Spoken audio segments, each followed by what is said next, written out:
महाराष्ट्रासह संपूर्ण देशात आता घरगुती गॅस, नैसर्गिक वायू आणि व्यावसायिक गॅस सिलेंडरचा तुटवडा जाणवू लागलाय।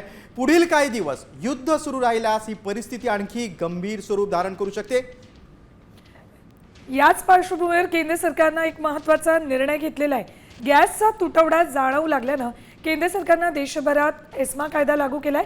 या कायद्यामुळे आता देशभरामध्ये आवश्यक वस्तूंची साठवणूक आणि काळा बाजार करण्यावर प्रतिबंध लागणार आहे। अखाद्या देशांमध्ये सुरू असलेल्या युद्ध परिस्थितीच्या पार्श्वभूमीवर केंद्र सरकारने हा महत्त्वाचा निर्णय घेतलेला आहे।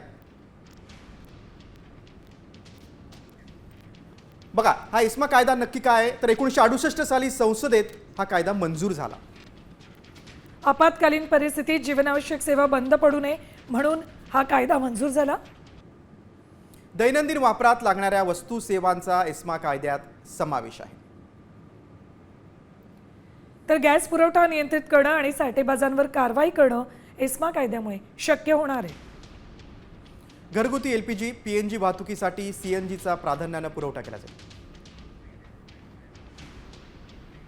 आणि याच्यामध्ये अत्यावश्यक सेवा ज्या आहेत त्या अविरतपणे सुरू राहिल्या पाहिजे।